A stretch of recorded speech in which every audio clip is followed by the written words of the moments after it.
Okay, so we're here. It's Get Your Rock Out at Hammerfest UK. Guys, introduce yourselves for us. Hi, I'm Ryan. I'm the lead singer from Spirytus. Hi, I'm Ben. I'm the bass player from Spirytus. I'm the other Ben, the drummer from Spirytus. Brilliant. And so, for people that have never heard you before, like never even heard of you, how would you sum yourselves up if you had to? I would say aggressive funk. That's a pretty... Most accurate description, isn't it? Yeah. We're very balls out funk. There's no other way to describe it. We like a lot of energy, a lot of groove, but we like to add that heavy guitar element into it. Yeah, we want you to dance, but we want you to shake your heads about as well. Kind of like try and get the best of both in there, really. Fantastic. And so, as I said, we're at Hammerfest. How was the show? For me personally, it was just off the hook. It really was. Like, we played the first couple of songs and started getting into it, and then by the third song, it just went off. Crowd was loving it. We were loving it. It just couldn't have asked for a better response, really. Definitely not. And to add to that, there was two guys from my favourite band, El Nino, stood at the front watching it as well, and they came up to us after the show and said that they really digged our stuff, and our set. It means a lot. It does mean a lot. So has it actually sunk in yet? Not quite. It's starting to. It's Give it a couple of hours, Yeah. and it will, yeah. It's like, hold on a minute, we've just headlined a stage at Hammerfest. For an unsigned small band from Nottingham, we're starting to get places. It's really exciting for us. It's really cool. We didn't know about it until a couple of days ago, did we? Really? No. Yeah. So it come as quite a shock. Like, we didn't know where we were in the bill, and then we found out, and That's it. We were excited to just be on the festival, and then when we found out we were headlining, we were just like, we've got to go out there and smash it, and hopefully that's what we did. Hopefully. So did when you found out exactly where you were, did you jump and scream a little? A little bit. I did do a little wee. I had to ring a couple of people and like, dude, we're headlining Hammerfest. Ah! Yeah, it was cool. Brilliant. And so I'm guessing, will that go down in your eyes as the best show you've ever played? It was up there. Yeah. Definitely top three. Yeah, Top three. We played at Hard Rock Hell in Ibiza, and when we played the main show that we played there, that was pretty banging. It was great. Yeah, the one at V. Yeah, that was a really, really banging show. And yesterday with El Nino, because we've been on tour with El Nino, that was considering we went on at 6:30, there was a lot of people there. A lot of people showed up early, as we were first band on, and they just smashed it. The crowd were going mental, circle pits, the lot. It was really, really good. At the end of the day, it's like we're still getting used to like the level we're at. Like, no one knows who we are, but they still turn up to shows.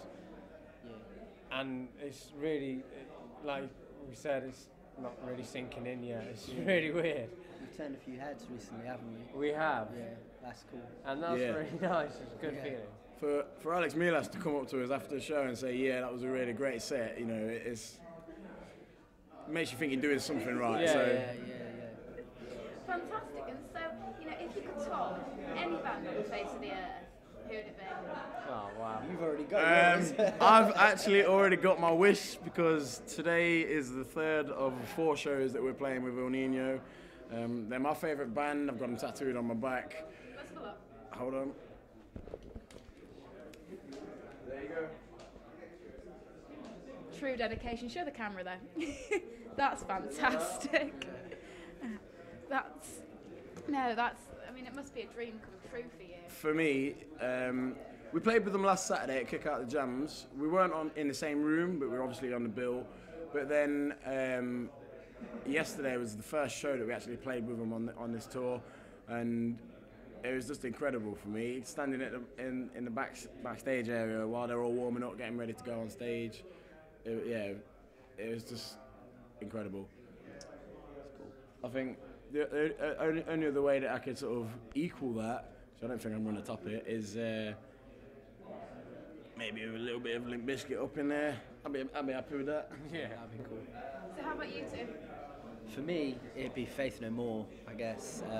They're a big inspiration on kind of like where I'm coming from when I'm writing my bass lines, so yeah, that'd be really cool. What about you, man?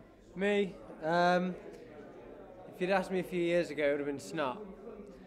Unfortunately, that's not going to happen now, but I think, I don't know, Limp Bizkit, El Nino, Faith No More.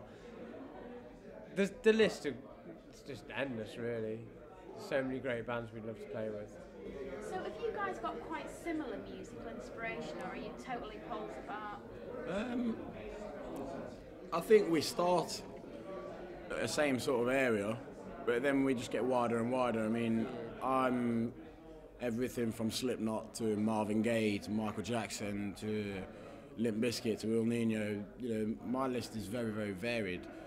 And I think to a certain extent, that's kind of, you know, where we all kind of come from, really. You know, we take inspiration from different types of music, and that's where our interpretation kind of comes from. Yeah, like our core sound, like we all share the same kind of favourite bands, you know, kind of heavy but funky. But then individually we all have our own kind of taste. Like I like to listen to a lot of 70s funk and Motown and soul and jazz, and like, you know, Ben, like a lot of drum and bass. So I'm a funk drummer. That's where I started, and then when I got into sort of metal, and same with Ben, and then we're just a big rhythm section. Yeah, with Ben and Ben. guitars essentially. So how about then, you know, this is going to be an interesting one, most embarrassing song on the iPod?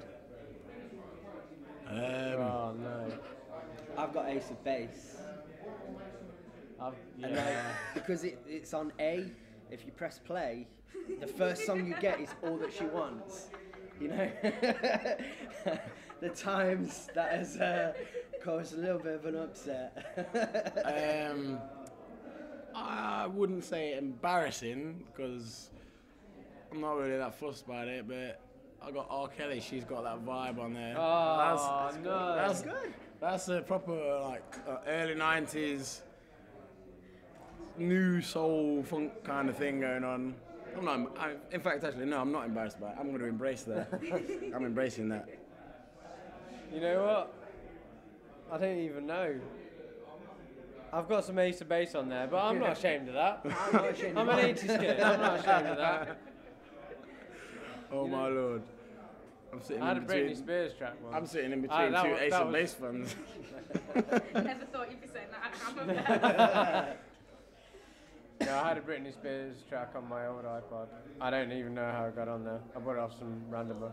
Obviously, so Yeah, somebody yeah. snuck into your house, you know, and just put And that track on there. How bastards. dare they? You didn't clear the iPod though, did you? No, Kept it for no, a no. long time. It's on every playlist. So where do you guys want to be a year from now musically? Musically, I want to see the sort of stuff that we've been writing lately. We've got a couple of new songs that we've been written. I'd like to see that sort of direction, sort of, you know, take a little bit more of an aggressive kind of step. Definitely, I want to get running down that path. I want to be funking it up a bit more Yeah, as well. yeah. Like the newer stuff, there's a lot more funk in it. Yeah, there's a really, really sort of dirty, groovy element in there, and we're definitely trying to get hold of that a little bit more. To be fair, I think as long as we're still playing shows, still writing some good music, then a year from now, if we're still heading in the same direction as we are at the minute, then I'll be very happy. Brilliant. And so why don't you tell us all about your album? We recorded the album in late 2009 at Stakeout Studios with Jason Wilcock, and we released it in September digitally. Then we did a CD launch in December, so it's now available via us if you come to one of our shows. We sold a lot earlier on. We nearly sold out after the show. Surprising. Yeah, we were. I've never written my name so many times in those 15 minutes. It was just incredible. All these people that come up to you after the show saying, "Oh, I love your band." It was really great.